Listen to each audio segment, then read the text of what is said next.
Comme ça, freestyle? C'est parti. Alors, je pensais pas qu'on allait être une boîte de 400 personnes qui demain sera encore plus grosse. en fait, il faut voir que une personne qui utilise partout va gagner de l'argent. Je pense qu'on est plus inventif et plein de ressources quand on est sous la contrainte. En arrivant, je me suis un peu dit où est-ce que tu mets les pieds? C'est quand même assez étrange de rejoindre une entreprise qui travaille dans un hall d'immeuble et 10 ans après, me voilà. C'est pas toujours la destination, le chemin compte autant que la destination.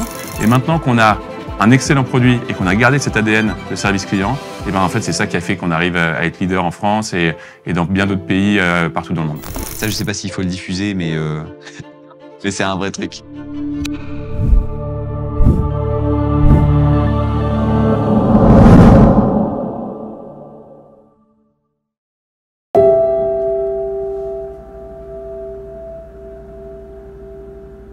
Tout a commencé ici, dans ce restaurant. Serge, le propriétaire, m'avait demandé de mettre à jour les photographies de son commerce sur tous les sites utilisés par ses clients pour le trouver. J'ai accepté de l'aider, mais j'ai été confronté à deux difficultés. La première, c'est d'identifier les plateformes utilisées par les internautes pour rechercher des restaurants. À l'époque, il faut savoir que les fiches Google n'existaient pas, et les sites importants, c'était TripAdvisor, Juste à côté, Foursquare, Dis-moi où, 118 000, etc. La deuxième difficulté que j'ai eue, c'est mettre à jour les informations. En fait, sur certaines plateformes, c'était compliqué, et sur d'autres, c'était juste impossible. Pour faire simple, j'ai passé 5 heures pour mettre à jour les photos de Serge sur 6 sites. Donc, je pense qu'on peut dire que c'était pas très efficace. Et du coup, en quittant son restaurant, je me suis dit qu'il y avait certainement des dizaines de milliers d'entreprises qui devaient avoir le même problème que Serge, à savoir vouloir mettre à jour des informations sur leur activité, comme des horaires d'ouverture, des photographies, des actualités, des promotions, mais sans pouvoir vraiment le faire. Et c'est à ce moment-là que j'ai décidé de créer Partout, une plateforme sur laquelle les entreprises avec des points de vente pourraient renseigner des informations sur leur activité pour que celles-ci soient automatiquement synchronisées sur tous les sites, les applications, les moteurs de recherche, les GPS que les consommateurs utilisent pour les trouver. Depuis le départ, l'application Partout a été pensée pour l'utilisateur final, pour proposer aux entreprises un outil simple qui répond à des besoins concrets tout en faisant gagner du temps. La première brique de notre produit, c'était le Presence Management. Centraliser toutes les informations importantes d'une entreprise à un seul endroit et les synchroniser avec toutes les plateformes qui comptent. Ça nous a pris plusieurs mois, mais après quelques nuits blanches, Partout est né. Débarquer sur le marché de la Martech en 2014-2015, c'était tout un challenge. Il fallait pouvoir mettre en avant les avantages d'un outil comme Partout pour gérer quelque chose qui était certes fastidieux, mais surtout gratuit. Dès le départ, on s'est concentré sur notre vision d'une solution centrale qui allait aider les entreprises à passer moins de temps sur la gestion manuelle et se focaliser plus sur des tâches génératrices de valeur ajoutée. C'est cette approche ROIS qui a convaincu nos premiers clients et a fait d'eux nos premiers ambassadeurs. Chaque nouveau client était une voix en notre faveur. Et c'est ça qui nous a permis de croître aussi rapidement. C'est en restant à l'écoute de nos clients qu'on a réussi à faire évoluer rapidement Partout sur des produits très attendus par les entreprises. À l'époque, on avait un client qui était l'enseigne Boulanger, et cette enseigne Boulanger était un de nos clients historiques sur le Presence Management. Et forcément, nous, on lui a créé des fiches sur Google, sur d'autres plateformes.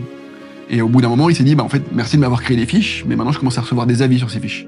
Et donc, il faut que vous m'aidiez aussi à gérer ces avis que je reçois. Et donc, effectivement, on a beaucoup échangé avec notre interlocuteur de l'époque, qui s'appelait Mathieu, avec qui on a fait plusieurs meetings, avec qui on a développé ce produit, on a fait des maquettes qu'on lui a proposées pour finalement sortir la solution de review management qui équipe aujourd'hui une grosse partie de nos clients. Le lancement à l'international, en commençant par l'Espagne puis ensuite par l'Italie, ça a été une étape qui était vraiment cruciale dans le développement de Partout. On a d'abord dû recruter des personnes pour ces marchés-là et ensuite on a dû faire évoluer notre produit pour répondre à la demande. Et ça a été une étape qui était absolument clé parce que ça a été vraiment le début du scale chez Partout.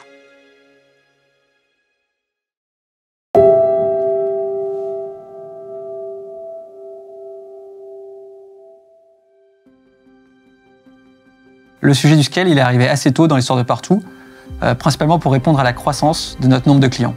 En fait, notre marché a vraiment explosé en 2018 et on a saisi cette opportunité pour rentrer dans une phase d'hypercroissance. Notre stratégie scale, elle a pris aussi une dimension internationale, avec l'ouverture de l'Espagne en 2017, puis on a fait l'Italie, le Mexique, le Moyen-Orient.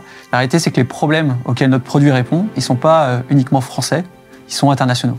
Nos premières explorations étaient en Espagne et en Italie, des pays voisins que l'on connaissait bien. Cela nous a permis de mettre un pied à l'étrier et de pouvoir envisager la croissance autrement. Cette expérience nous a mis en confiance sur l'exploration de l'Amérique latine et du Moyen-Orient. Je pense que la majorité Des gens, quand on parle de scale, ils pensent à des process, à des manières de faire les choses et à structurer. Moi, ce qui m'a marqué dans l'histoire du scale, c'est que c'est avant tout une histoire de personnes. Donc des personnes qui évoluent, des personnes qu'on fait grandir, des personnes qui collaborent. Et le truc le plus dur, en fait, je pense, dans le scale, c'est l'humain. C'est-à-dire faire en sorte que tout le monde travaille ensemble, que la culture reste. Et donc, je pense que quand les gens disent on va scaler, ils imaginent mettre en place des process, alors qu'en fait, quand on dit on va scaler, c'est plutôt faire travailler les gens dans une bonne harmonie. Et c'est quelque chose qui est très difficile. Et quand on y arrive sur un temps long, c'est assez agréable.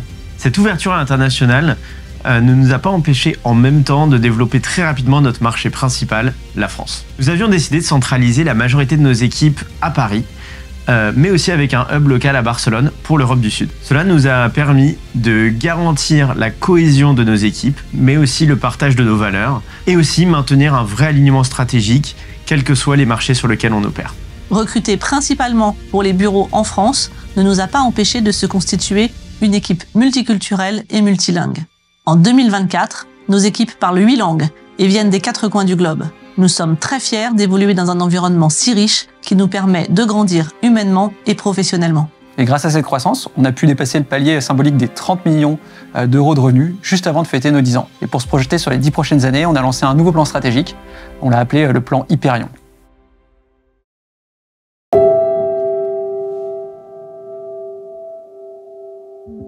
Au début, Partout, c'était un logiciel dont l'objectif principal était d'améliorer la visibilité des points de vente de nos clients. Mais en fait, depuis 3 ans, on est une solution tout en un qui leur permet de s'adapter aux évolutions dans les parcours d'achat digitaux. Les internautes ne sont plus à la recherche de liens pour trouver la réponse à leurs questions. Ceux-ci veulent directement cette réponse de manière instantanée. Typiquement, en 2020, on a vu que dans plein de pays dans le monde, les internautes avaient tendance à écrire davantage aux entreprises plutôt que de les appeler. C'était notamment le cas en Inde, en Amérique du Sud, en Chine. Et là, on s'est dit que ça allait complètement bouleverser la manière dont les consommateurs interagissent avec les entreprises. Et qu'il fallait qu'on crée un produit pour permettre à nos clients de s'adapter à ça. Et c'est là qu'on a décidé de lancer le produit Message, dont l'objectif principal, c'était de centraliser les conversations que nos clients y reçoivent sur les différentes plateformes, comme WhatsApp, Instagram, Messenger ou encore le chat sur leur site internet. Ce lancement, il a eu beaucoup de succès. Mais on a vite été confronté à un problème. Bien que nos clients recevaient beaucoup de conversations et un volume croissant, et que celles-ci étaient essentiellement des intentions d'achat dans près de 70% des cas, en fait, le délai moyen de réponse était 9 heures. Donc c'était beaucoup trop long, parce que quand on veut acheter quelque chose, devoir attendre 9 heures pour avoir une réponse, c'est pas satisfaisant.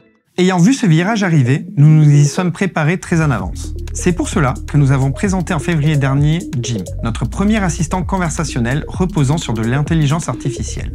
Notre IA qui permet à nos clients de traiter automatiquement 70% des conversations reçues, quelles que soient les plateformes d'où elles proviennent, mais aussi à n'importe quelle heure du jour et de la nuit, et dans presque toutes les langues. Pour Partout, devenir une plateforme tout en un pour les entreprises de toute taille est devenu un enjeu crucial. C'est pour cela que nous avons lancé le plan Hyperion, en référence à un arbre qui porte le même nom et qui s'élève à 116 mètres. C'est l'arbre le plus haut du monde en fait. Pour nous, ce nom, c'est une parabole qui symbolise la croissance durable, mais aussi le leadership. Ce plan repose notamment sur le renforcement de nos investissements en termes d'intelligence artificielle pour permettre à nos clients, qui n'ont pas le temps, d'utiliser Partout encore plus efficacement, que ce soit pour traiter leurs avis ou encore mieux convertir des intentions d'achat. Notre objectif, dans les prochaines années, est d'élargir notre marché adressable en assurant une croissance durable tout en maintenant une culture d'entreprise forte et une équipe unie.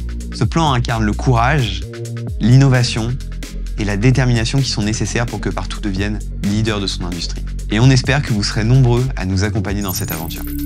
Partout, c'est un site internet sur lequel les commerçants peuvent renseigner les informations sur leur activité en mettant leurs horaires, leurs photos, leur logo, leur adresse. Et quand ils enregistrent, ces informations sont automatiquement diffusées sur plus de 20 sites avec lesquels on a des partenariats qui sont finalement les principaux acteurs du secteur. Et donc l'idée de Partout, c'est de permettre aux commerçants de gagner à la fois du temps, de la visibilité et bien évidemment des clients.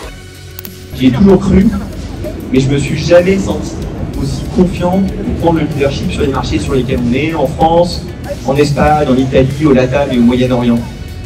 Et le fait qu'on soit dans cette situation aujourd'hui, c'est pas complètement un hasard parce que, en vrai, quand on réfléchit Partout, c'est beaucoup de talent.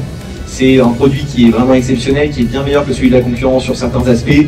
C'est un super service client qui a un gros avantage sur le marché et une excellente réputation.